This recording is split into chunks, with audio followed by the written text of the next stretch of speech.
Bismillahirrahmanirrahim. Assalamualaikum warahmatullahi wabarakatuh. Alhamdulillah rabbil alamin, wassalatu wassalamu ala asyrofil anbiya'i wal mursalin wa ala alihi washabihi ajmain. Pertama-tama, perkenalkan, nama saya Ilham Ardiansyah dan teman saya bernama Tisa Yandri Elvioni. Kami di sini akan membahas tentang perkembangan fisik dan kognitif pada masa dewasa pertengahan dan dalam perspektif Islam. Baiklah, langsung saja saya akan membahas tentang masa perkembangan pada usia dewasa madya atau usia dewasa pertengahan. Baik, saya langsung saja menjelaskan dari tahap perkembangan usia dewasa pertengahan ini. Usia berkisar antara 35-40 tahun dan juga berakhir kira-kira pada usia 60 tahun. Kita akan membahas dari segi fisikisnya, ya. Jadi dari segi fisikis ini kita dapat melihat fungsi organ-organ pada tahap ini sudah sempurna. Namun ada juga yang mulai mengalami gangguan-gangguan seperti penyakit dari saluran pencernaan ataupun dan lain-lain. Kalau dilihat dari segi fungsi motorik juga, fungsi motorik dari kecepatan sangat baik responnya. Tapi di akhir usia dewasa pertengahan ini, kecepatan respon mengalami kemunduran atau penurunan. Selanjutnya dari fungsi psikomotorik, kemampuan kaki yang tadinya berjalan bisa meloncat atau berlari, di akhir usia pertengahan ini mungkin kemampuan kaki mulai mengalami kemunduran atau keterbatasan, sehingga orang tidak seperti dulu lagi yang biasanya bisa berjalan atau berlari ataupun melompat. Jadi memasuki akhir dari dewasa dini mencapai ke dewasa pertengahan. Di sini perkembangan fisik pada manusia mulai melambat. Hal ini karena ditentukan berlangsung hingga masa dewasa pertengahan. Perkembangan fisik manusia di sini mengalami perlambatan atau bahkan kemunduran. Terutama contoh dari wanita. Pada masa dewasa pertengahan ini, kebanyakan dari mereka mengalami satu fase atau disebut dengan fase menopause, yaitu fase di mana organ-organ reproduksi mereka mengalami terhentinya berfungsi. Begitu juga dengan hormon-hormon yang mempengaruhinya. Jadi sehingga mengapa pada usia yang sama manusia wanita cenderung terlihat lebih tua dibanding dengan pria, karena kemunduran perkembangan fisiknya berbeda. Dan ini juga akan terus berlanjut hingga pada saat manusia tersebut meninggal dunia. Jadi rentang usia dewasa pertengahan ini disebut juga dengan usia setengah parubaya. Pada umumnya yaitu berkisar antara 40 sampai 60 tahun tadi. Jadi di mana pada usia ini kita mulai dengan berbagai perubahan fisik maupun perubahan mental. Jadi masa usia dewasa ini dapat diartikan sebagai suatu masa menurunnya keterampilan fisik dan semakin besarnya tanggung jawab. Suatu periode di mana seseorang semakin sadar akan popularitas ataupun dari muda sampai tua, dan semakin berkurangnya jumlah waktu yang mereka miliki yang tersisa dalam kehidupan. Itulah kehidupan. Jadi suatu masa ketika orang mencapai atau mempertahankan kepuasannya dalam karir, maka mereka akan ada saatnya berada pada suatu titik di mana mereka harus meneruskan sesuatu yang berarti pada generasi berikutnya. Lalu juga menurut Harlock, baik pria maupun wanita selalu terdapat ketakutan, di mana mereka ketakutan akan penampilannya dan menghambat kemampuannya untuk mempertahankan hubungan pasangan mereka.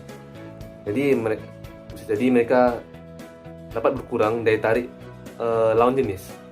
Selain itu, dari sebuah penelitian yang saya baca menemukan bahwa perempuan berusia dewasa dari dewasa pertengahan ini lebih memfokuskan perhatiannya pada daya tarik wajah daripada perempuan yang lebih muda ataupun yang tua. Jadi dapat disimpulkan dari penelitian ini, wanita pertengahan, dewasa pertengahan, lebih mungkin menganggap tanda-tanda penuaan itu sebagai suatu masalah atau pengaruh dari negatif terhadap penampilan fisiknya gitu. Selanjutnya ada beberapa perubahan fisik yang mulai tampak lebih awal dari usia 30 tahun dan juga ada yang tampak pada usia 40 tahun. Ciri-cirinya antara lain, satu adalah tumbuh uban, kedua kulit sudah mulai keriput, ketiga gigi dan menguning, keempat tubuh semakin lama semakin pendek karena otot-otot itu semakin lama semakin lemah. Itu yang membuat kadang orang terlihat semakin lama semakin lunak. Ya, selanjutnya ada juga punggung orang dewasa melemah. Contohnya karena sendi-sendi di punggung sudah mengalami penurunan, begitu. Makanya tidak jarang kita melihat orang tua yang sudah umurnya 30 tahun ke atas, mereka mungkin akan mulai menampakkan kebungkukan. Selanjutnya dari penurunan sensitivitas pendengaran. Mungkin orang tua yang dalam masa dewasa pertengahan ini, mungkin dalam pendengaran telinga mungkin sudah mulai tidak setajam waktu dia masih muda. Nah, selanjutnya ada juga menopause, yaitu usia dewasa yang dimana pada perempuan mereka berhentinya kemampuan reproduksi secara keseluruhan, sehingga dapat menyebabkan gejala-gejala yang tidak menyenangkan seperti mual, letih, atau denyut jantung cepat, karena ini disebabkan oleh penurunan produksi hormon estrogen. Selanjutnya adalah penurunan kebugaran fisik. Ya, masalah kesehatan utama di sini yaitu ada juga penyakit kanker atau kardiovaskular ataupun obesitas. Pada perkembangan kognitifnya, orang dewasa usia pertengahan ini mengalami kemunduran dalam daya ingat. Mereka lebih mudah mengingat kembali seperti apa yang sudah sering mereka kerjakan atau pengalaman yang sudah mereka sering lakukan, daripada mereka memulai atau mengenali sesuatu yang baru lagi. Seperti itu contohnya. Menurut Jean Piaget ada namanya tahap operasional formal. Jadi pada tahap ini perkembangan dewasa, pola pikirnya sudah bagus, sudah dalam perluasan, penerapan maupun penghalusan. Orang dewasa di usia ini mampu memasuki dunia secara logis yang berlaku secara mutlak dan universal. Jadi orang dewasa ini mampu menyelesaikan suatu masalah, langsung memasuki masalahnya. Dia mampu mencoba beberapa penyelesaian secara konkret dan dapat melihat akibat langsung dari usahanya, dari usaha penyelesaian masalah tersebut. Jadi orang dewasa ini mampu menyadari keterbatasan fisiknya, baik dari fisik tadi maupun secara kognitifnya, maupun yang berhubungan dengan realitas hidupnya. Jadi dia juga dapat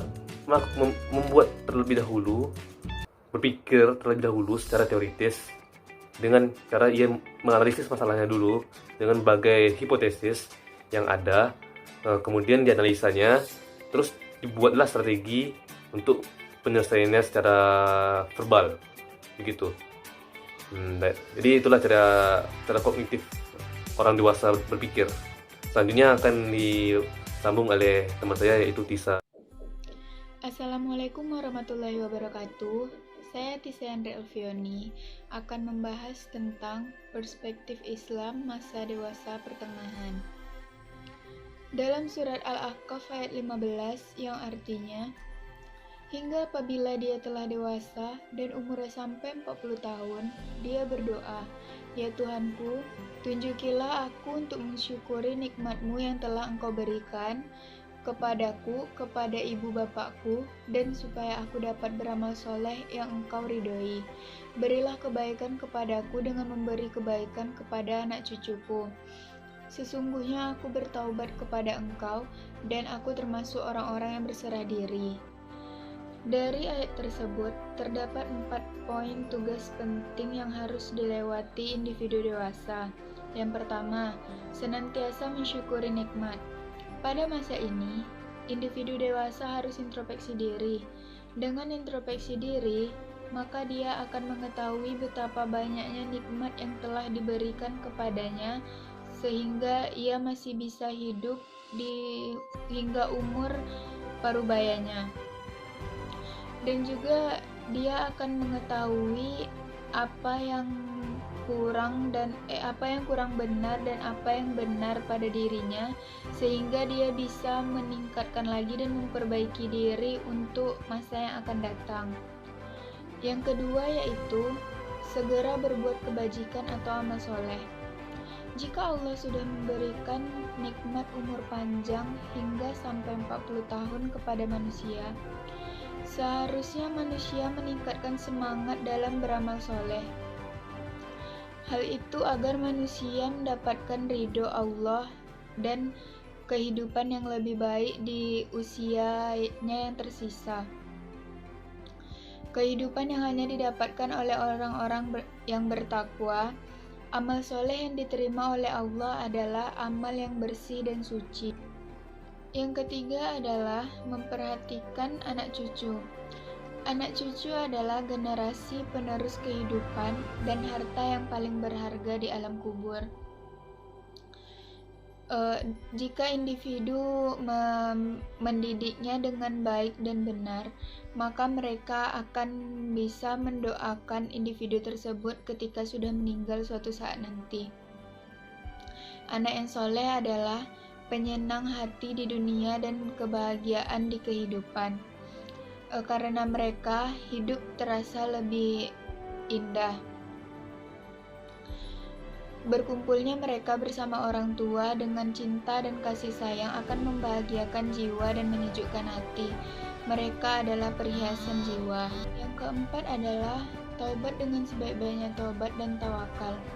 Untuk menguatkan keteguhan dalam menempuh jalan kebenaran setelah melewati fase muda dan menghadapi fase baru yang akan datang, maka harus dilakukan taubat sebenar-benarnya taubat yang bisa mencuci kotoran yang telah dilakukannya di masa-masa lalu.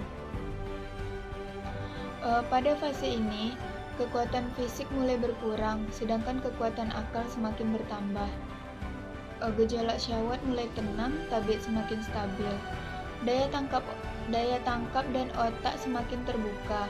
Kematangan akal ini memberikan manusia kematangan untuk senantiasa merenungkan akibat apa yang telah diperbuatnya pada masa-masa lalu di kehidupannya sebelum memasuki fase dewasa pertengahan.